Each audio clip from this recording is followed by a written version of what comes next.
So, today I'll be telling you guys about the mystery and magic behind microorganisms.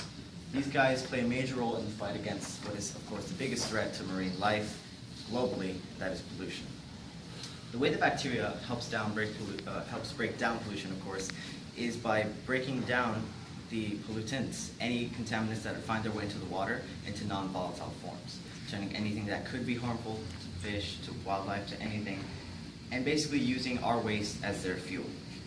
Believe it or not, the sea is full of microbes, bacteria, viruses, fungi, which, much like our human flora, which help us, function every day, and sometimes you would take like a probiotic to help yourself digest things that you're not used to digesting.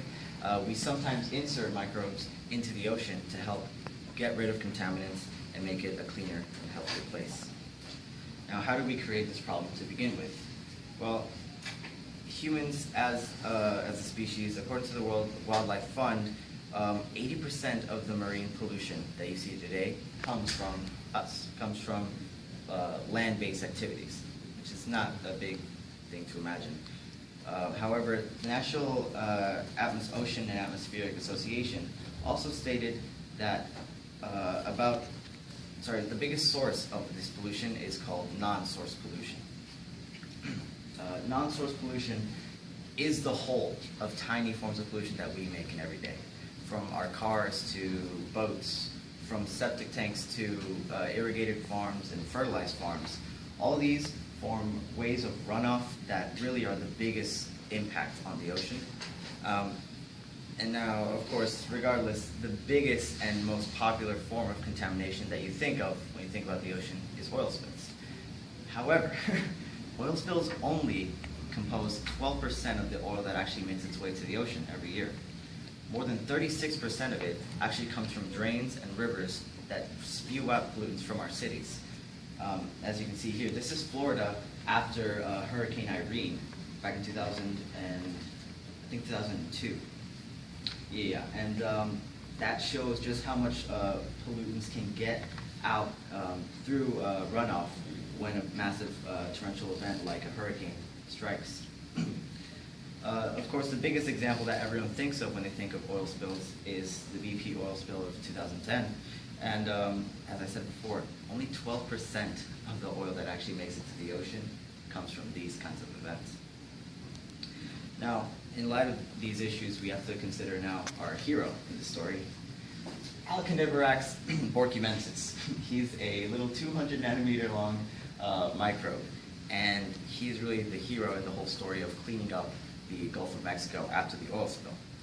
His physiology, or its physiology, is designed to help break down hydrocarbons, which are what oil is mostly comprised of.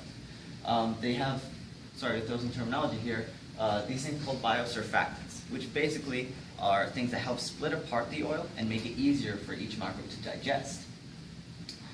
These microbes are so successful because they can survive and thrive, really, once given tons of oil. You may have heard of dispersion, and you've seen like planes flying over the Gulf of Mexico, dropping these tons of what looks like just some harmful, toxic spray all over the ocean. That's actually meant to break apart the oil, much kind of like how you would try to get laser surgery on a tattoo or whatever, to break it apart into smaller pieces so that your organism can eliminate it quicker. It's the same idea with this. We were also very lucky in the oil spill of 2010 because the oil that was spilled there is called Louisiana Light. It's actually called sweet crude oil, and it's mixed with natural gases that make it a lot easier for those bacteria to digest. And now, at the risk of boring you, I will go into some of the chemistry behind this. As I stated before, oil is mainly composed of hydrocarbons. So as you can see, just hydrogens and carbons, and they're alkanes, meaning there's only single bonds between each carbon and hydrogen group. The wonderful thing is that Alcanivirax borcumensis has several different enzymes that allow it to digest and break apart these things from more harmful stuff, such as propane, which you think of oil, you think of propane, and break these down into less volatile forms, methane, things that can be absorbed back into our atmosphere. Again,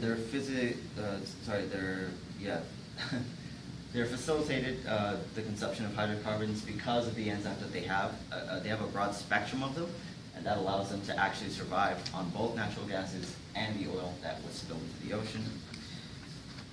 And, well, now you've seen what a small little microbe can do in the face of a really big mess up from the human side. You've seen how we can utilize nature to clean up our own mistakes, but you also have to think about the 36% of oil that we are responsible for with our day in and day out activities. What can you guys do to help prevent something like that from hitting our oceans? Because even though we don't live there necessarily, it's still a big part of our world, and we need to take care of it.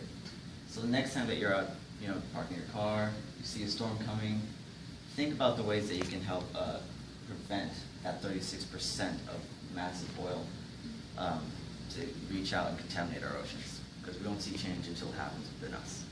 Thank you. And now, my friend Allison will be explaining how animals are affected by oil pollution.